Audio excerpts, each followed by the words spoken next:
Morin des morts, Morin des morts, Morin des morts. La liberté n'existait pas, je me la suis faite pour moi, au fond des bois. Depuis la loi me court après avec ses troupes et son préfet dans la forêt. Une étoile s'appelle bonne chance là où un arbre se balance.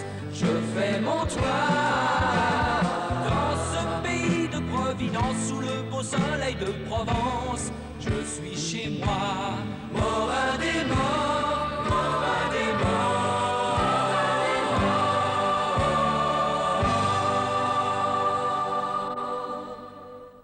Pastouret s'inquiète du sort de Morin après ses nouvelles frasques contre la gendarmerie. Monsieur Rinal, pour le consoler, en a profité pour donner 2 illustrations du caractère provençal. Oh, nous pourrions en raconter 10 autres comme ça sur Morin. Je comprends. Bon, mais c'est pas le tout, mais il paraît que vous voulez Morin pour l'ouverture de la chasse. Ben oui, comme chaque année. Oui, mais vous savez dans quelle situation nous sommes, hein, Morin et moi. Eh bien, vous direz à Morin que j'ai invité le juge d'instruction de Draguignan et un procureur. Mais ils ignorent que Morin va venir. Et ils seront les garants involontaires de sa sécurité. Naturellement, Sandra il apprendra, mais il viendra pas fourrer son nez. Ça dépend comment ils vont réagir, votre juge et votre procureur. Hein. Si c'est des gens du Nord... Oh, les chasseurs n'ont pas de frontières. Leur seule patrie, c'est la chasse. Eh bien, espérons que c'est des grands patriotes. Hein. Eh bien, il y en a du joli monde. La belle Madame Labartherie, et son inévitable mari, Monsieur Labartherie, Monsieur Sigalous. Le grand gros là-bas, ça doit être un industriel. Et le petit sec, un notaire. Les autres, je ne les connais pas. Je connais que Monsieur Cabissol. Ah, mais c'est tous des magistrats, dit Monsieur Cabissol. Ah. Oh, disons, des avocats, des présidents des tribunaux, des bâtonniers. Nous serons bien gardés.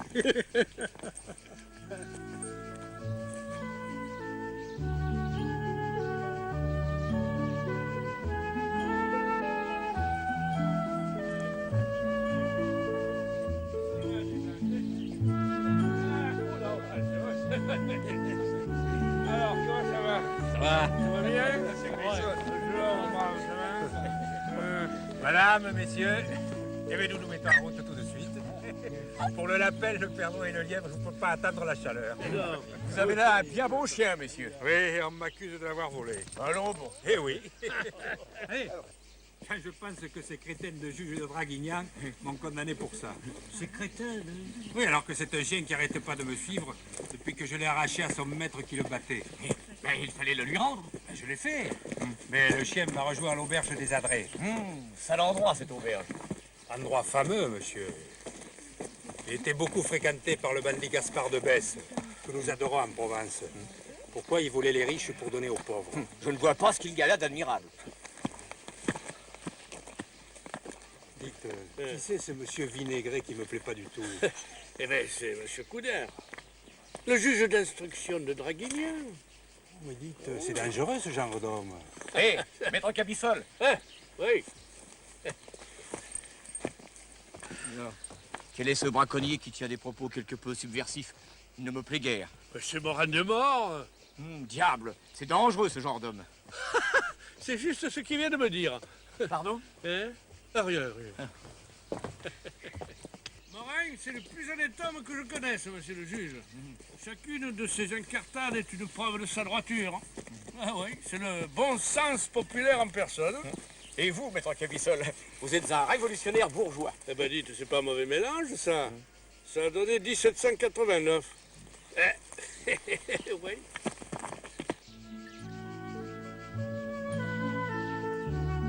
Trois lapins et 4 perdreaux.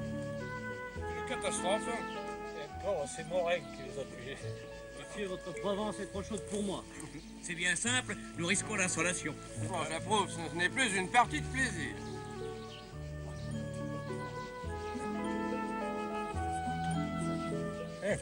Oh les lâches! Avec votre aide, maître Morin, j'aurais volontiers continué. Ah, et moi, pour vous plaire, belle dame, j'aurais chassé dans un four de potier. Allez, que ces guerriers restent à l'ombre. Nous reviendrons quand nous aurons fourni le déjeuner. car enfin, nous aurons certainement à le juger un jour en correctionnel à Draguignan. Vous vous trompez, monsieur le juge. En vous le présentant, je vous rends service en même temps qu'à lui, car vous le connaîtrez mieux. Et si un jour on vous l'amène entre deux gendarmes, eh ben, il ne vous restera plus qu'à lui donner votre bénédiction. Mais enfin, c'est une sorte de bandit. Et je ne comprends pas que monsieur Labarthéry lui confie sa femme. Ma femme n'emporte ni bijoux ni sac à main quand elle chasse. Eh bien, puisque vous êtes complice, je propose à mon ami le juge de nous retirer. Je vois que vous tenez à m'offenser personnellement. Monsieur Cabissol, je ne connais que mon devoir. Il consiste à ne pas frayer avec des repris de justice. Je vous suis, mon cher procureur. Du reste, nous aurons moins chaud dans le jardin de l'hôtel de Sainte-Maxime. Messieurs, demain, dans le Petit Provençal, on pourra lire, signé de ma main, le récit de cette chasse d'ouverture. Vous y jouerez vos rôles à une phrase près. Je vous rappelle que Morin est très populaire et que le préfet du Var le tient en grande estime. Ah, du Var, le préfet? En grande estime? Il paraît qu'il a bon jugement. Nous nous fions à lui. Et rare humanom est. L'incident est clos. Bon, ben, je connais un bon coin pour le lièvre, là, hein. Eh bien, votre mari n'a pas tort, madame. Il fait très chaud. Et si vous le permettez, je vous quitterai un petit moment, le temps de me plonger dans l'eau et d'en ressortir. Alors, je vous libère. Voilà.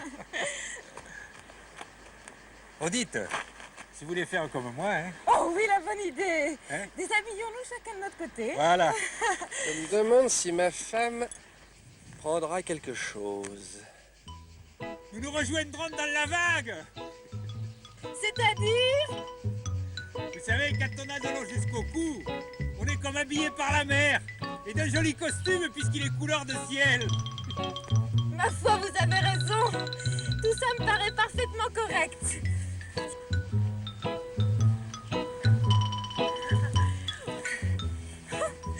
Au fur et à mesure que je me déshabille, je trouve la chose moins correcte.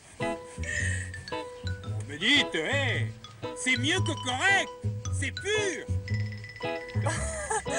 Pur, vous exagérez. Mais pas du tout. Nous allons nous trouver face à face comme Adam et Ève. Il n'y a pas plus pur qu'Adam et Ève. Avant la pomme, oui. Et même après. Il n'y a pas plus pur que de manger une pomme.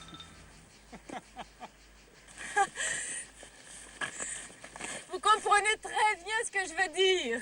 Oh, parfaitement, chère madame. Nous nous comprenons parfaitement. Et dites, à propos, vous aimez les pommes? C'est mon fruit préféré. Le mien aussi, dites. Nous allons y goûter ensemble. Oh, dans l'eau? Croyez-en mon expérience, les pommes, ça pousse partout. Monsieur Morin.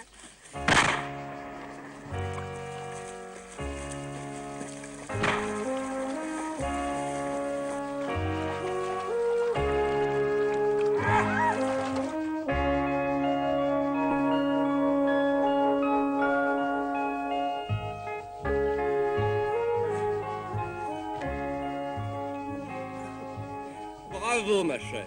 Vous avez l'air folle de plaisir. Je le suis. Oh, qui de vous attire un coup de fusil là pendant notre absence? Moi, j'ai raté un Pedro juste au-dessus de ma tête. Ah oui, pendant ce temps-là, je visais 2 lapins côte à côte. Ils ont pris la poudre d'escampette en entendant le bruit. Pour les remplacer, j'ai cueilli quelques tomates. Eh, mais c'est du vol. En Provence, des tomates. Mais si Morin avait rencontré le propriétaire les lui aurait choisi lui-même. Je vous assure.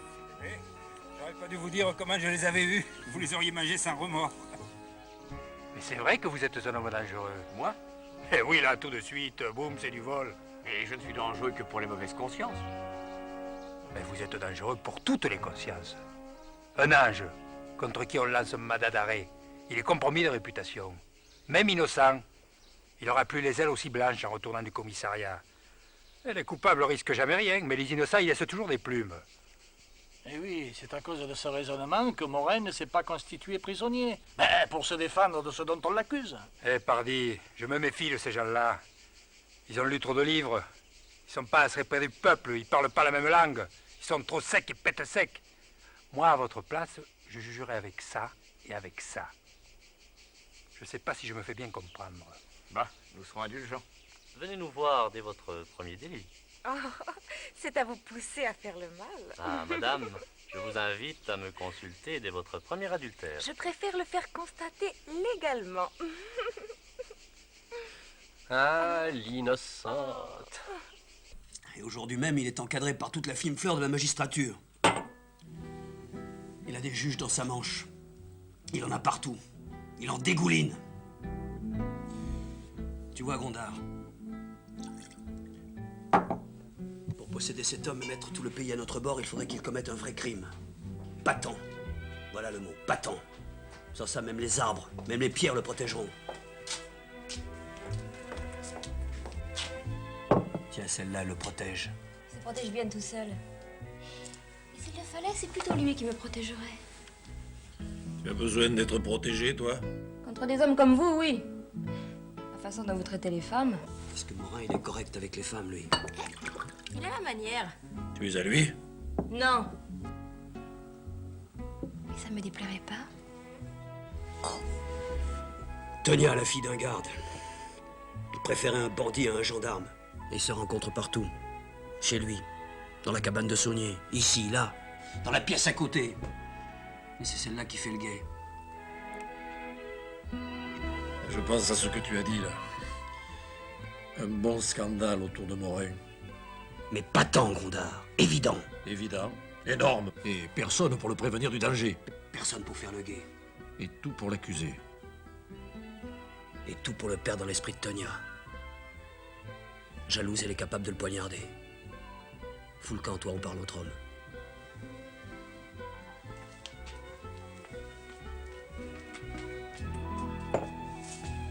Tu vois, Gondard.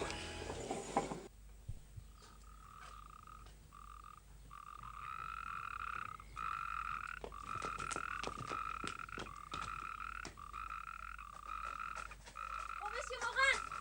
Oh la belle! Monsieur Morin! J'ai entendu Gondard et Sandry parler ensemble à l'auberge. Et comment tu as deviné que je passerais par là? Vous étiez à la pointe des Sardinots. Vous deviez couper par Guerre-Vieille pour gagner Cogolin. C'est bien raisonné, ça. Dis, tu es bien jolie tout essoufflé, là. Laissez-la ma joliesse. Sandry et Gondard, ils vous veulent du mal. C'est vieux comme le monde. Mais cette fois, ils ont décidé de vous perdre. Pour me perdre, il faudrait d'abord qu'ils me trouvent. Et vous vous échapperez pas toujours. Hein. Un jour que vous croirez être seul avec une fille, Consentante? consentante, et bien ils appelleront Tonia. Dis, en ce moment, ils te savent avec moi? Monsieur Morin. Et Tonia non plus. Non, bien sûr. Et bien sûr, toi, tu n'es pas une fille à me trahir. Ni une fille consentante. Oh, ben, je le crois d'autant plus que je t'ai rien demandé. Et pourtant, il y a des jours, vous auriez pu me demander ce que vous vouliez. Oui, mais il y avait Sandry dans les parages. Et bien ce soir, il n'est pas là. Et non, il n'est pas là. Hein? Absolument seul. Mais tu sais, on ne sait jamais avec ces bourreaux-là. Hein? T'es, je vais te raccompagner. Je connais un endroit où je suis sûr qu'il n'y aura personne.